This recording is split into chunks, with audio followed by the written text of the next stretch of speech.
ನಮಸ್ಕಾರ ಸ್ನೇಹಿತರೆ, ನಾವಿಲ್ಲಿ ನೋಡ್ತಾ ಇರುವ ಕೃತಿಯ ಹೆಸರು ನಾವೆಲಿಸ್ಟ್ ಆಸ್ ಟೀಚರ್. ಬರೆದವರು ಚಿನುವಾ ಅಚೆಬೆ. ಚಿನುವಾ ಅಚೆಬೆ ಒಬ್ಬ ಶ್ರೇಷ್ಠ ಕವಿಯಾಗಿದ್ದು ಆಫ್ರಿಕಾ ಖಂಡಕ್ಕೆ ಒಳಗೊಂಡಿದ್ದಾರೆ. ವಿಶ್ವದ ಶ್ರೇಷ್ಠ ಕವಿಗಳಲ್ಲಿ 1950ರ ತನಕನೂ ಚಿನುವಾ ಅಚೆಬೆ ಅವರ ಹೆಸರು ಕೇಳಿಬರುತ್ತಿತ್ತು. ಅವರ ಕೃತಿಗಳಲ್ಲಿ ಮುಖ್ಯವಾಗಿ ನಾವು ಗಮನಿಸೋದು African themes. Things fall apart ಅನ್ನೋದು ಇವರ ಶ್ರೇಷ್ಠ ಕೃತಿಯಾಗಿದೆ. ಇವರು ನೈಜೀರಿಯಾ ದೇಶದ ಇಬೋ ಜನಾಂಗಕ್ಕೆ ಸೇರಿದ ಕವಿಯಾಗಿದ್ದಾರೆ. ಹಾಗಿದ್ರೆ ಬನ್ನಿ ನೋಡೋಣ ಕೃತಿಯಾದ ನಾವೆಲಿಸ್ಟ್ ಆಸ್ ಟೀಚರ್. ಬರೆದವರು ಚಿನುವಾ ಅಚೆಬೆ. ನೀವಿನ್ನೂ ನಮ್ಮ ಚಾನಲ್ ಸಬ್ಸ್ಕ್ರೈಬ್ ಮಾಡಲಿಲ್ಲ ಅಂದರೆ ದಯವಿಟ್ಟು ಚಾನಲ್ ಸಬ್ಸ್ಕ್ರೈಬ್ ಮಾಡಿ. ಹಾಗೆ ವಿಡಿಯೋಗೊಂದು ಲೈಕ್ ಕೊಡಿ. ಯಾಕಂದರೆ ಈ ವಿಡಿಯೋಗಳು ನಿಮ್ಮ ಎಕ್ಸಾಮ್ ಪ್ರಿಪರೇಷನ್ನ ಕೊನೆಯ ಕ್ಷಣದ ತನಕ ನಿಮಗೆ ಸಹಾಯಕ್ಕೆ ಬರುವ ಕಾರಣ ಈ ಮೂಲಕ ನನಗೆ ಒಂದು ರಿವಾರ್ಡನ್ನು ಕೊಡಿ ಅಂತ ನಾನು ಹೇಳಲಿಕ್ಕೆ ಬಯಸ್ತೇನೆ. ಮೊದಲನೇ ಪಾಯಿಂಟ್ ಬಂದು ಇಬೋ ಕಲ್ಚರ್. ನಮ್ಮ ಕವಿಯವರು ನೈಜೀರಿಯಾ ದೇಶದ ಇಬೋ ಜನಾಂಗಕ್ಕೆ ಸೇರಿದವರಾಗಿದ್ದಾರೆ. ಆಫ್ರಿಕಾದ ವಿದ್ಯಾವಂತರೆಲ್ಲ ತಮ್ಮ ಮೂಲ ಭಾಷೆಯಾಗಿ ಇಂಗ್ಲೀಷನ್ನೇ ತಗೊಂಡಿದ್ದರು. ಯಾಕೆಂದರೆ ಅವರು ವಿದ್ಯಾಭ್ಯಾಸವನ್ನು ಪಡೆದದ್ದು ಇಂಗ್ಲೆಂಡಿನಲ್ಲಿ. ಹಾಗಾಗಿ ಆಫ್ರಿಕಾದ ಯಾವುದೇ ವಿಷಯ ಬಂದಾಗ ಆ ವಿದ್ಯಾವಂತ ಜನರು ಬರಿತಾ ಇದ್ದ ಭಾಷೆಯೇ ಇಂಗ್ಲೀಷ್, ಬಳಸ್ತಾ ಇದ್ದದ್ದೇ ಇಂಗ್ಲೀಷನ್ನು.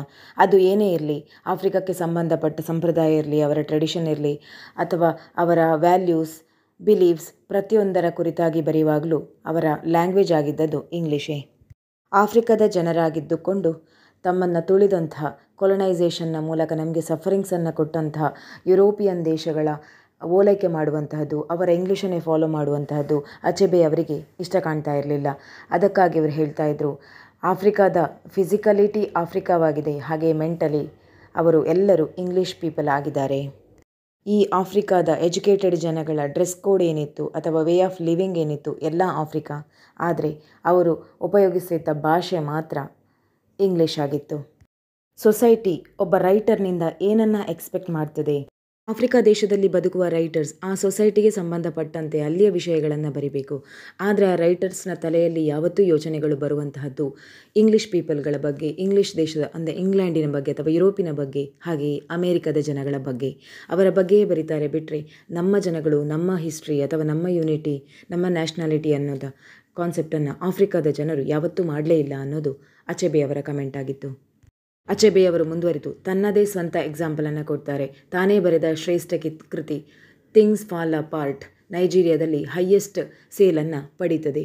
ಆದರೆ ವಿದೇಶದಲ್ಲಿ ಅದರ ವ್ಯಾಲ್ಯೂ ಅಷ್ಟಾಗಿ ಇರಲಿಲ್ಲ. ಆದರೆ ನೈಜೀರಿಯಾದ ಜನಗಳಿಗೆ ಅವರು ಏನನ್ನು ಹೇಳಬೇಕು ಅಂತ ಬಯಸಿದ್ರು ಅದನ್ನು ಬರೆದಿದ್ರು, ಹಾಗೂ ಅದನ್ನು ಜನಗಳು ಒಪ್ಪಿಕೊಂಡು ಸ್ವೀಕರಿಸಿದ್ದರು.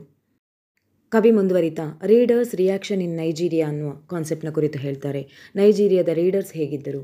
ಅವರು ಹೈಯೆಸ್ಟ್ ಯಂಗ್ ಜನರೇ ಆಗಿದ್ದರು ಮತ್ತು ಗ್ರಹಿಸುವ ಶಕ್ತಿ ಅಷ್ಟೊಂದಿರಲಿಲ್ಲ. ಅವರು ಚಿನುವಾ ಅಚೆಬೆಯನ್ನು ತನ್ನ ಟೀಚರ್ ಆಗಿ ನೋಡಿದರು. ಹಾಗಾಗಿ ಇಲ್ಲಿ ಅವರು ಹೇಳುವಂಥದ್ದು ನಾವೆಲಿಸ್ಟ್ ಆ್ಯಸ್ ಎ ಟೀಚರ್ ಅಂದರೆ ಚಿನುವಾ ಅಚೆಬೆಯನ್ನು ಅವರು ಪ್ರತಿಯೊಬ್ಬರು ಟೀಚರ್ ಆಗಿ ನೋಡಿದ್ದರು. ಅಷ್ಟು ಗೌರವವನ್ನು ಕೊಡ್ತಾಯಿದ್ರು. ಅವರ ಮಾತಿಗೆ ಅಷ್ಟು ಮನ್ನಣೆ ಇರ್ತಿತ್ತು. ಅಲ್ಲಿ ಜನಗಳು ಅಚೆಬೆಯ ಮೇಲೆ ತುಂಬ ಎಕ್ಸ್ಪೆಕ್ಟೇಷನ್ಸನ್ನು ಇಟ್ಕೊಂಡಿದ್ರು. ಅಲ್ಲದೆ ನೈಜೀರಿಯಾ ಬಿಟ್ಟು ಘಾನಾ ದೇಶದ ಜನಗಳು ಕೂಡ ಒಂದಷ್ಟು ರೆಸ್ಪಾನ್ಸನ್ನು ಇವರ ಕೃತಿಯ ಕುರಿತು ನೀಡ್ತಾರೆ. ನೆಕ್ಸ್ಟ್ ಪಾಯಿಂಟ್ ಆಗಿ ಅವರು ಹೇಳೋದು the author does not agree with readers. ಅವರು ತಮ್ಮ ಸಂದೇಶಗಳಲ್ಲಿ ತಮ್ಮ ವಿಷಯಗಳನ್ನು ಹೇಳುವ ರೀತಿಯಲ್ಲಿ ತುಂಬ ಕ್ಲೆವರ್ ಆಗಿದ್ದರು, ಸ್ಟ್ರೈಟ್ ಫಾರ್ವರ್ಡ್ ಆಗಿದ್ದರು. ಅವರಿಗೆ ಮತ್ತು ಯಾವುದೇ ಸೆಲ್ಫ್ ರೆಸ್ಪೆಕ್ಟ್ ಅಂತ ಇರಲಿಲ್ಲ. ಯಾವುದೇ ಡಿಸಿಷನನ್ನು ತಗೊಳ್ಬೇಕಾದ್ರೆ ಆಡಿಯನ್ಸಿಗೆ ಏನು ಬೇಕು, ಸಮಾಜದ ಉದ್ಧಾರಕ್ಕಾಗಿ ನಾನು ಏನು ಮಾಡಬೇಕು ಅಂತ ಯೋಚನೆ ಮಾಡಿಕೊಂಡೇ ಮಾಡ್ತಾಯಿದ್ರು. ಬಿಟ್ಟರೆ ಅವರದ ಸ್ವಂತಿಕೆ ಅಥವಾ ಅವರಿಗೆ ಗೌರವ ಸಿಗಬೇಕು ಅನ್ನುವ ಕಾರಣಕ್ಕೆ ಏನೂ ಮಾಡ್ತಾ ಇರಲಿಲ್ಲ. ರೈಟರ್ಸ್ ಏನಿದ್ರು ಅವರು ಬರೀ ಇಂಗ್ಲೀಷ್ ಪೀಪಲ್ಗಳನ್ನು, ಅಮೆರಿಕದ ಜನಗಳನ್ನು ಓಲೈಕೆ ಮಾಡೋದರಲ್ಲಿ ಬ್ಯುಸಿಯಾಗಿದ್ದರೆ ಅಚೆಬೆಯವರು ತಮ್ಮ ಜನಗಳಿಗೋಸ್ಕರ ಕೃತಿಗಳನ್ನು ಬರಿತಾ ಇದ್ದರು. ಸಂದರ್ಭಗಳಲ್ಲಿ ಸಮಾಜದ ನಾರ್ಮ್ಸ್ ಏನಿದೆ, ಕಟ್ಟುಪಾಡುಗಳೇನಿದೆ, ಅದರ ಆಪೋಸಿಟ್ ಆಗಿ ಹೋಗೋ ಚಾನ್ಸಸ್ಗಳು ಇದ್ದಾಗ ಹೋಗಬೇಕಾಗ್ತದೆ. ಯಾಕಂದರೆ ಸಮಾಜದ ಉದ್ಧಾರ, ಏಳಿಗೆ ಮಾಡೋದೇ ಒಬ್ಬ ರೈಟರ್ನ ಮುಖ್ಯ ಉದ್ದೇಶ ಆಗಿದ್ದಾಗ ಅದನ್ನು ಸರಿಪಡಿಸುವ ರೀತಿಯಲ್ಲಿ ಸಮಾಜವನ್ನು ಎಗೇನ್ಸ್ಟ್ ಆಗಿ ನಿಂತ್ಕೊಂಡು ಅದನ್ನು ರೆಬೆಲಿಯನನ್ನು ಫೇಸ್ ಮಾಡೋ ಧೈರ್ಯ ಕೂಡ ಕವಿಗಿರಬೇಕು. ಪಾಯಿಂಟ್ ಬಂದು European industrial and technological civilisation. ಯುರೋಪಿನಲ್ಲಿ ಆದಂತಹ ಇಂಡಸ್ಟ್ರಿಯಲೈಸೇಷನ್ ಇರ್ಬೋದು ಅಥವಾ ಟೆಕ್ನಾಲಜಿಕಲ್ ಗ್ರೋತ್ ಇರ್ಬೋದು. ಇದರ ಬಗ್ಗೆ ಚಿನುವಾ ಅಚೆಬೆ ಅವರಿಗೆ ಏನೂ ಹೇಳಲಿಕ್ಕೆ ಇಷ್ಟಪಡೋದಿಲ್ಲ. ಆದರೆ ಒಂದು ಮಾತಂತೂ ಅವರ ಇಲ್ಲಿ ಸೇರಿಸ್ತಾರೆ. ಏನಂದರೆ ಆ ಇಂಡಸ್ಟ್ರಿಯಲ್ ಸಿವಿಲೈಸೇಷನ್ ಅಥವಾ ಇಂಡಸ್ಟ್ರಿಯಲ್ ಇಂಪ್ರೂವ್ಮೆಂಟ್ ಏನಾಯಿತು, ಇಂಡಸ್ಟ್ರಿಯಲೈಸೇಷನ್ ಏನಾಯಿತು, ಅದರ ಹಿಂದಿರುವ ಸ್ಪಿರಿಟ್ ಏನಿದೆ ಅದು ಎಲ್ಲರನ್ನು ಗಮನಿಸಬೇಕು, ಎಲ್ಲರದನ್ನು ಫಾಲೋ ಮಾಡಬೇಕು, ಆ ಎನರ್ಜಿ ಎಲ್ಲರಿಗೂ ಬೇಕು ಅಂತ ಹೇಳ್ತಾರೆ. ಸಮಾಜ ಅಂದರೆ ಅಲ್ಲಿ ಬೇರೆ ಬೇರೆ ಜನಾಂಗದ ಬೇರೆ ಬೇರೆ ರೀತಿಯ ಜನಗಳಿರ್ಬೋದು, ಬೇರೆ ಬೇರೆ ಕಸ್ಟಮ್ಸ್, ಟ್ರೆಡಿಷನ್ಸ್, ಬಿಲೀಫನ್ನು ಫಾಲೋ ಮಾಡೋ ಜನಗಳಿರ್ಬೋದು. ಅವರ ಬೇಸಿಕ್ ನೀಡ್ಸ್ ಏನಿದೆ, ಅವರ ರಿಕ್ವೈರ್ಮೆಂಟ್ಸ್ ಏನಿದೆ ಅದು ಫುಲ್ಫಿಲ್ ಆಗಬೇಕು. ಕೆಲವೊಂದು ಸಮಾಜದಲ್ಲಿರುವಂತಹ ಡಿವೈನ್ ಅಡ್ಮಿನಿಸ್ಟ್ರೇಷನ್ ಅಂದರೆ ರಾಜಪ್ರಭುತ್ವದ ಕಾಲದಲ್ಲಿ ನೋಡಿದ್ವಿ, ರಾಜನೇ ದೇವರ ಪ್ರತಿನಿಧಿ, ದೇವರು ಕಳಿಸಿಕೊಟ್ಟದ್ದು ರಾಜನನ್ನು ಜನಗಳನ್ನು ಆಳುವುದಕ್ಕಾಗಿ ಅನ್ನುವ ಒಂದು ಮೈಂಡ್ಸೆಟ್ ಇತ್ತು. ಅದನ್ನು ಡಿವೈನ್ ಅಡ್ಮಿನಿಸ್ಟ್ರೇಷನ್ ಅಂತ ಹೇಳ್ಬೋದು. ಅಂತಹ ಯಾವುದೇ ಅಡ್ಮಿನಿಸ್ಟ್ರೇಷನ್ ಅಥವಾ ಗೌರ್ಮೆಂಟ್ನ ಅಗತ್ಯ ನಮ್ಮ ದೇಶಕ್ಕಿಲ್ಲ. ಅದರ ಬದಲಾಗಿ ಜನಗಳಿಗೆ ಬೇಕಾದ ನೀಡ್ಸನ್ನು ಫುಲ್ಫಿಲ್ ಮಾಡುವಂತಹ ಗೌರ್ಮೆಂಟ್ ಬೇಕು. ಇಲ್ಲಿ ಡಿವಿನಿಟಿಯ ಅಗತ್ಯತೆ ಇಲ್ಲ ಅಂತ ಹೇಳ್ತಾರೆ. ನೆಕ್ಸ್ಟ್ ಅವರು ರೇಷಿಯಲ್ ಇನ್ಫೀರಿಯಾರಿಟಿಯ ಕುರಿತು ಮಾತಾಡ್ತಾರೆ. ಇದು ತುಂಬ ಸೂಕ್ಷ್ಮವಾದ ವಿಷಯವಾಗಿತ್ತು. ಓದುಗರ ತಲೆಯಲ್ಲಿರುವಂತಹ ರೇಷಿಯಲ್ ಇನ್ಫೀರಿಯಾರಿಟಿ ಅನ್ನುವ ಕಾನ್ಸೆಪ್ಟ್ ಏನಿದೆ, ಅದಕ್ಕೆ ಆಫ್ರಿಕಾದ ಜನಗಳು ಹಾಗೆಯೇ ಅಲ್ಲಿಗೆ ಕೊಲೊನೈಸೇಷನ್ ಮಾಡಲಿಕ್ಕೆ ಹೋದಂತಹ ಯುರೋಪಿಯನ್ ಅಥವಾ ಅಮೇರಿಕಾದ ದೇಶದ ಜನಗಳು ಕಾರಣ ಅಂತ ಕವಿ ಅಭಿಪ್ರಾಯಪಡ್ತಾರೆ. ತಡೆಗಟ್ಟಲು ಇರುವಂತಹ ಒಂದೇ ಒಂದು ಸೊಲ್ಯೂಷನ್ ಏನಂದರೆ, ನಾವು ನಮ್ಮ ಇತಿಹಾಸದ ಕಡೆಗೆ ಒಂದು ಗಮನ ಕೊಡಬೇಕು.